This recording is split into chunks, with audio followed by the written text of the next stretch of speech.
kemarin anak saya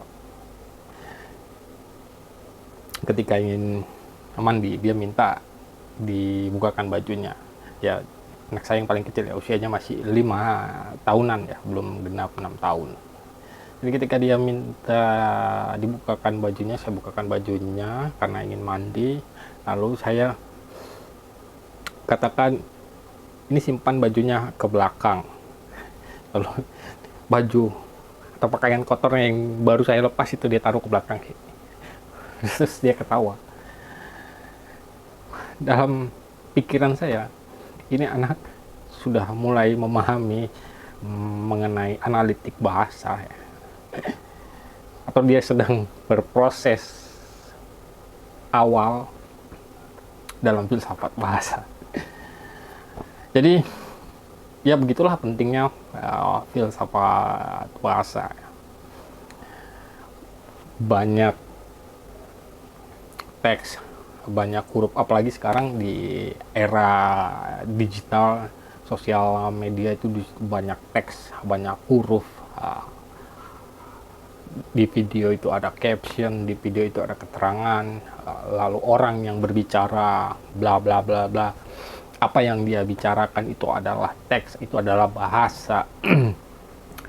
Lalu kita lihat orang-orang di sekitar kita juga, mereka ketika kita berinteraksi dengan mereka, mereka menyampaikan bahasa. Jadi kita nggak bisa melepaskan kehidupan ini dari yang namanya bahasa ya. Jadi itulah kenapa saya bergumul dengan filsafat bahasa. Awalnya saya bergumul dengan filsafat bahasa itu ya karena secara studi aja ya. Tetapi sebelum itu ada peristiwa kenapa saya tertarik dengan filsafat bahasa. Karena dulu ketika saya awal-awal mempelajarin atau studi di sastra, ada saya temukan teks-teks atau bahasa atau kosakata yang sama tetapi maknanya yang berbeda, penggunaan yang sama tetapi artinya berbeda. Dalam kesehariannya yang saya temuin, misalnya ya, karena saya orang Medan, orang Sumatera Utara, di sana dikatakan motor itu ya apa yang disebut di sini atau dinyatakan di orang-orang Pulau Jawa di sini itu adalah mobil yang beroda 4, sementara di sana disebut motor.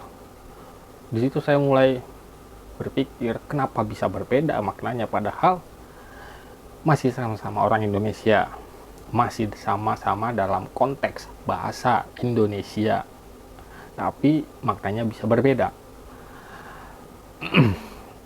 Lalu ada lagi misalnya kata bujang.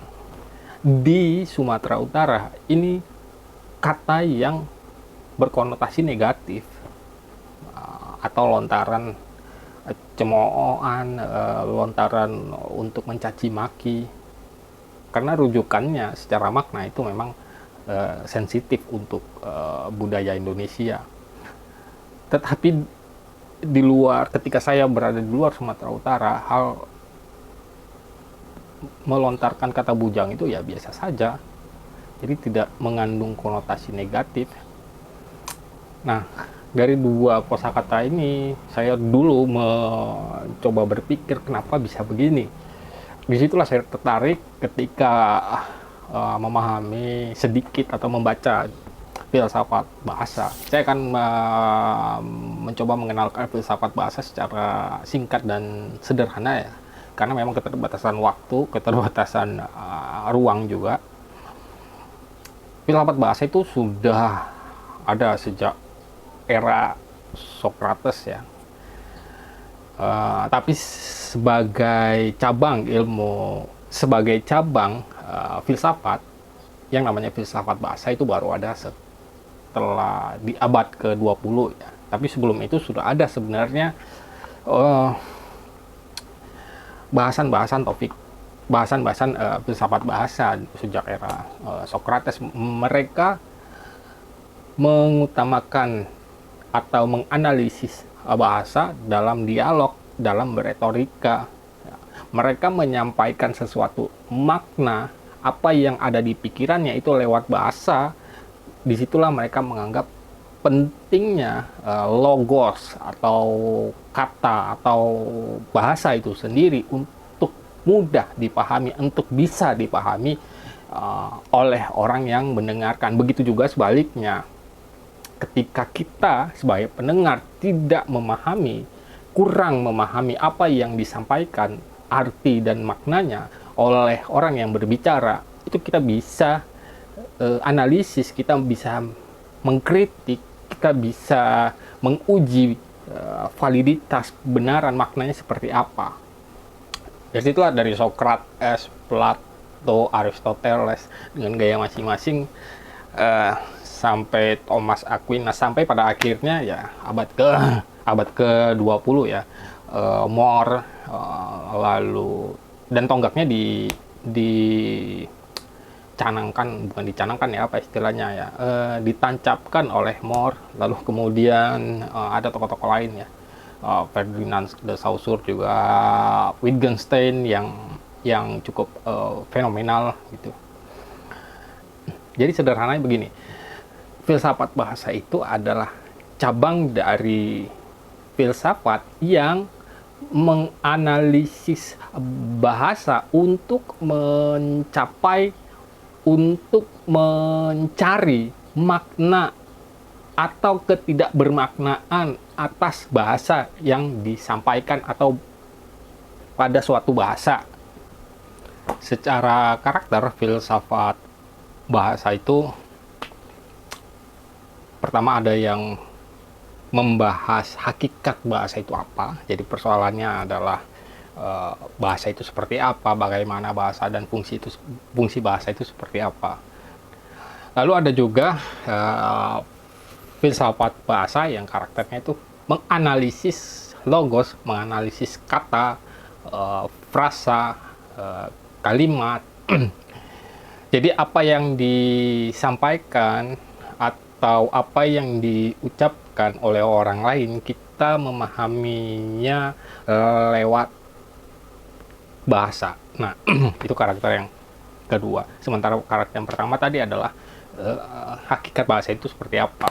Nah, tetapi yang jelas filsafat bahasa dari kedua karakter itu ini tidak terlepas dari yang namanya bahasa itu sendiri. Jadi dimaknai secara filosofis. Filsafat bahasa itu sangat berguna sekali ya, bagi saya, mungkin juga bagi orang-orang yang berkutat dengan tulisan, dengan video caption yang ada di video, berkutat dengan ya copywriter gitu, berkutat dengan dialog, berkutat dengan naskah-naskah. Ya, ini sangat penting sekali filsafat bahasa. Jadi sangat bisa memahami makna atau arti apa yang ada di balik bahasa atau kosakata. Bagi mereka yang diskusi atau debat, filsafat bahasa juga bisa menjadi satu cara yang bijaksana untuk menyampaikan ide dan gagasan atau apa yang ada di pikirannya dengan baik dan tepat. Saya ingat Rocky Gerung di dalam satu acara ya di televisi, kalau nggak salah dengan politikus Nasdem yang perempuan ya. Rocky Gerung mengatakan ini kepada politikus tersebut, tetapi politikus itu tidak memahami apa yang disampaikan secara kosakata kata per kata yang dilontarkan Rocky Gerung, sehingga dia terjebak gitu. Itu contohnya lah. Kan kita bisa ujikan itu. Misalnya, tiba-tiba Nasdem secara radikal mencalonkan Anies calon presiden 2024, Ahok adalah wakil presidennya tuh. Coba kita pikir, berhenti tuh bullying tuh. Karena difasilitasi kan dua-duanya Nasdem, LSM Nasdem kan, penggagas kan Ahok dan Anies, masuk akal aja kan. Nah itu yang kita mau lihat sebetulnya tuh. Jadi mohon maaf Pak Karni sebentar sedikit, boleh? Ini badut ini ngomong apa sih? Ini badut kok dipelihara di sini? Mana ada Nasdem mencalonkan Anies dengan Ahok? ini dia nggak tahu saya bikin thought Coba eksperimen dong. di kepala tuh. Ini forum ILC ini ditonton oleh orang se-Indonesia. Jangan lagi disebut-sebut lagi beliau mengatakan tempat ngibul gitu loh. Membuat ILC ini terdegradasi loh. Males jadinya datang ke ILC ini kalau ada orang ini. Susah. Sorry Pak Karni. Ya jangan. Jadi dia sebut saya badut. Dan cara melayani bullying semacam itu adalah dengan tepuk tangan aja. Yes. Karena dia berusaha larang saya membuat thought eksperimen. Bikin asumsi di kepala sebagai hipotesis untuk menguji. Ini bullyingnya ini motifnya apa? Karena itu saya ujikan. Seandainya Anies dipasangkan dengan Ahok. Saya pakai kata tadi seandainya. Badut nggak mungkin pakai seandainya. Contoh lainnya adalah ketika kita melihat konten orang membahas keadilan. Di video konten tersebut itu tidak membahas lebih detail tentang keadilan. Dan dia memaknai keadilan itu adalah sebatas kesetaraan, sebatas keseimbangan. Padahal kita bisa menelisik lagi keadilan itu seperti apa secara etimologi. Jadi untuk memahami satu kata itu atau satu kosakata atau logos, dari awal kita bisa memahaminya secara makna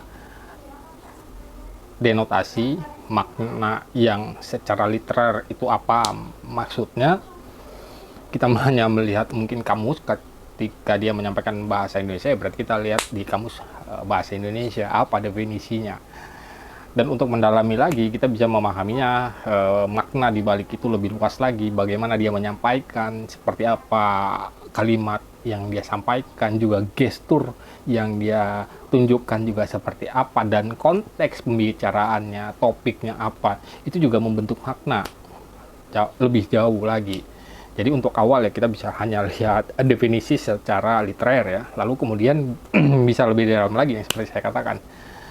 Nah, sama seperti tadi anak saya ya, dia hanya bermain filsafat bahasa secara dasar ya, secara definisi ya, belakang dia taruh baju di belakang, padahal saya suruh maksudnya itu adalah letakkan pakaian kotornya itu di belakang bagian rumah gitu, rumah bagian belakang gitu, di kamar mandi gitu. Tapi dia taruh di belakang ini. Ya ini satu memang saya ajarkan dia seperti itu untuk memahami kognisi makna setiap bahasa yang saya sampaikan, dan benar-benar cukup detail ya untuk itu saya mengajarkan ke anak ya. Jadi itulah singkatnya mengenai filsafat bahasa. Semoga berguna, semoga bermanfaat. Nanti kita akan bahas lebih jauh lagi mengenai filsafat bahasa. Wassalam.